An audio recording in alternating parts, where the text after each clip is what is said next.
অনাগত 20-25 বছৰ ইউপিপিএলৰ বাদে বড়োলেণ্ড অঞ্চলত কোনো ৰাজত্ব কৰিব নোৱাৰে। আমি সরকার বনানো না এইটো বাদ কথা হাগ্রামা মহিলার যে আর কোনোদিন শিফট হব নোৱাৰে এইটো সত্য কথা। बिराद फाग्ला खालै रायजोफोर नङा होमब्ला बे दोलोनि दैदेनगिरिफ्रा माने लाजिया ओरैबायदि माने मा होनो बिदिखौ माने बुंजाया आरो माने लाजिया आरो माने गन्थं गैयिफोर बायदिसो आरो दिनै बिथांमोना 20 बोसोर नङा होमब्ला 20 बोसोर माने जोंनि बे बिटिसिखौ सालायनायनि सिमां नुना दंखाबावो फाग्ला फाग्ला आसरित नङा होमब्ला किन्तु बे 4 बोसोरावदि बिथांमोना मा खालामदों जोंनि रायजो रायजाफोर आरो बे बिटिसिखौ नङा होमब्ला दिनै गावसिनि मावनायखौबो एसेबो माने साना नामा फाग्लाफ्रालाय नङा होमब्ला मारै साननो रोङैथां माथां मारै गियान गैथां माथां मारै बिदि बुंफैबाय थायो रायजोफोर नङा होमब्ला एकदम लाजिनासो थैगोन नङा होमबा बे दोलोआव दा आदा राजु नार्जारि जेनेरेल सेक्रेटारि बिटिसिनि नङा होमब्ला दा बिथाङा दिनै मा बाथ्रा बुंदों रायजो रायजाफ्रा मिथियो आरो बिथांमोना दिनै मा मावदों बेखौबो रायजो रायजाफ्रा मिथियो नङा होमब्ला दिनै राजनितिनि अबस्थाया बबे लामाजों थांदों बेखौबो बुजिगौ नङा होमब्ला दा दिनै आदा राजु नार्जारि बिथां नङा होमब्ला बिथाङाथ' बै समाव जेब्लानाखि एमपि इलेक्सनाव टिकेट होजायाखैमोन नङा होमब्ला अब्लानो बिथाङा बोराबनानै बे इउपिपिएल दोलोखौ बिथाङा नागारहां जाबायमोन नङा होमब्ला दा टिकेट होजायैनि दुखुआव बिथाङा बेसेबांबा गोबाव बबेबा जायगायावसो माने खारलाबायनानै थाहैदों आरो दोलोखौबो एंगारहां जाबायमोन होनना खोनादों आरो गावबो बिराद दुखु फोरमायखादों ससियेल मिडियानि गेजेराव दा बेबायदि दैदेनगिरि बिथांमोनहा दिनै दं गाबोन गैया दैदेनगिरि बिथांमोनानो दिनै 20 बोसोर सरखार सालायनो सिमां नुयोब्ला बेखौ मा होनगोन रायजो रायजाफोर बेखौ सिमां होनगोन ना मोगथां होनगोन दे दा दिनै बिथाङा दिनै गावनो गेरेन्थि गैया बे दोलोआव थानायनि नङा होमबा बोरै 20 बोसोर सरखार सालायनाय सिमां नुखो बिथाङा दा बिराद साननो गोनां आरो रायजोफोर दा जिखुनु हक रायजो रायजाफोर आङो आदा राजु नार्जारि बिथांखौ बांद्राय रायज्लाबाया रायनोबो गोसो गैया दा बिथाङा सानसेब्लाबो माने बिपिएफ दोलोनि माने मानसि जाफैगोन नालाय नंखायनो आं बिथांखौ बांद्राय रायलाबाया किन्तु जुदाखौबा रायो माने जुदाफ्रा हारिनि जाथिनि फारसे माने जेबो साननो रोङा आरो माने बै माखासेफ्रा माने मा होनो खालि थाखा फैसाखौ लानानैल' राजनिति गेलेयो गिलु फालु थगायनानै जाथिखौ दंस' खालामनानैबाबो बिथांमोना राजनिति गेलेनानै राजा जानो नागिरो नालाय दा बिनिखायनो आं बै बिथांमोनखौ सैया आरो नुब्लानो आं रायनो गोसो जाखायो आरो भिडिअफ्राव मा होनो बेखौसो जमखायो आं रायजोफोर किन्तु आदा राजु नार्जारि बिथांखौ आं बांद्राय राया दा बै समाव आदा राजु नार्जारि बिथाङा जेब्लानाखि बोराबबाय नङा होमब्ला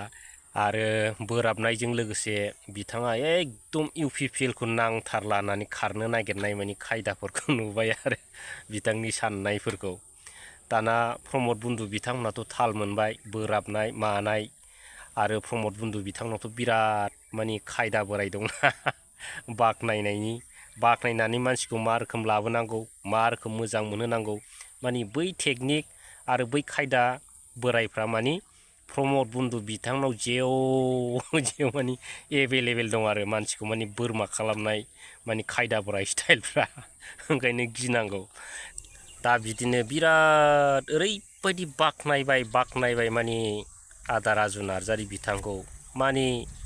बाखनायनायावनो बाखनायनाय बिथाङाबो गोजोन गारबाय एकदम माने जेयाव नांफिनबाय आरो ओमफ्राय दा आदा राजु नार्जारिया दा जेयाव नांबाय नालाय दा बै जेनिफ्रायनो बिथाङा दासिमबो खारग'नो हायाखै मालाबा समाव खारग'गोन ओरैबायदि अबस्था आरो दा नायबाय था रायजो रायजाफ्रा आं बुंनाया जायोना जाया एकदम आदा राजु नार्जारिया सानसेबाबो माने बे इउपिपिएल दोलोखौ नागारनानै बबे गुदुङाव खारनानै हाबहैगोन माने फात्ता मोननाय नङा रायजो रायजाफ्रा आरो बै इउपिपिएल दोलोनि दैदेनगिरिफ्रा सानगोन आरो माथो बिराद फाग्लालै राजु नार्जारि आरो बै फाग्ला खर' गाज्रि इउटुबार बुंनाया माथो नोंमारगौ बेफोरबायदि सानगोन आरो दा समखौ नेनानै थाबानो जाबाय रायजोफोर दा बिदिनो बिराद माने आलदा जानो नागिरबाबो प्रमद बन्दु बिथाङा बाखनायनाय एकदम फुरा बाखनायनायजोंनो गोजोन होनानै माने गावनि आखायाव लाबोफिनो ओमफ्राय लास्ट फरन्तसो माने खायदा लानानै खारनो हायो रायजोफोर दानिया नेक्स्टआव फैदो प्रमद बन्दु बिथांनि रावफोर नङा होमब्ला दा बिथांनि रावादि बेसेबां गोदै दुनियाव खुनु गोदैयानो हानाय नङा रायजोफोर अबेबा मेथाइ होन अबेबा सिनि होन जिखुनु अबेबा मिस्टि होन माने प्रमद बन्धु बिथांनि रावा जेसेबां गोदै माने बे सारा वार्ल्डआव माने बिनिफ्राय दैसिन बिदै जेरावबो मोननाय नङा दा दिनै बिनिखायनो रायजो राजाफ्रा एकदम नङाबाबो बिथांखौ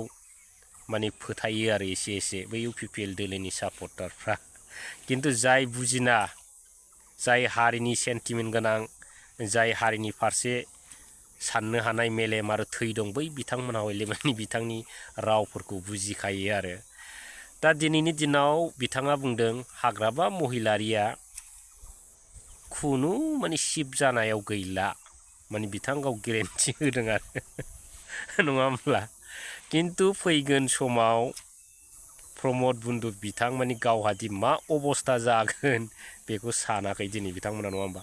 दिनै बिथाङा भबिष्यतबाणी जादों 1 मिनिटनि थाखायब्लाबो नङा होमब्ला हाग्रामा महिलारि सारा माने माब्लाबाबो शिब जानो हाला गाव शिब जाला गिदा जा किन्तु महिलारि सारा जालानो रायजो राजा डेन्जार ना नङा होमबा फाग्ला दिनै प्रमद बन्धु बिथांनि रावफ्रा गासिबो उल्थाजोबसो रायजोफोर हाग्रामा महिलारि सारा जुदि सरकार जायाखै होनबा बे सरकार जाथारगोन 100% रायजोफोर नायबानो जाबाय माने सरकारखौ बिफेबानो दागोन बे नाय आरो जुदि प्रमद बन्धु बिथाङा जुदि हाग्रामा महिलारिया फैगोन 25आव सरकार दाथारगोन होनोब्ला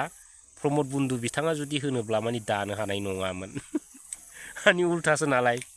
दा बिथाङा फैगोन 25आव हाग्रामा महिलारि सारा सरकार दाया होनबाय दा बिथांनाथ' उल्थाजोब नालाय रायजोफोर दा सिन्था खालामदो रायजो राजाफोर नङा होमब्ला दिनै बिथाङा बिराद गिदिर रादाय होबाय मोनसेबो रादाया जाफुङाखसै बे उल्था नङा माथो रायजो राजाफोर सुइजारलेण्ड बानायनांगौ दिनै सुइजारलेण्डनि उल्था दिनै मा जाखो जोंनि बे BTCआ थरलं थरफं जाबाय नङा होमबा बे जाहैबाय सुइजारलेण्ड बायदि साखो माखो डेभेलपमेन्टसो जानांगौमोन नङा होमब्ला दिनै जोंनि BTCआ बे 5 बोसोराव बेसेबां डेभेलप जागोन जौगागौमोन नङा होमब्ला आइ आफा रायजो राजाफ्रा बेसेबां मानि एसेब्लाबो उन्नति जागौमोन नङा होमब्ला जेब्लानाखि नैबे प्रमद बन्धु बिथांनि सरकारा फैबाय बे 5 बोसोराव दिनै जोंनि BTCजों लोगोसे जेसेबांनाखि जोंनि BTCआव डेभेलप जानांगौ बैफोर डेभेलपफ्रा दिनै लासैनो खमायलांदों माने जोबस्रांलांदों रायजो राजाफोर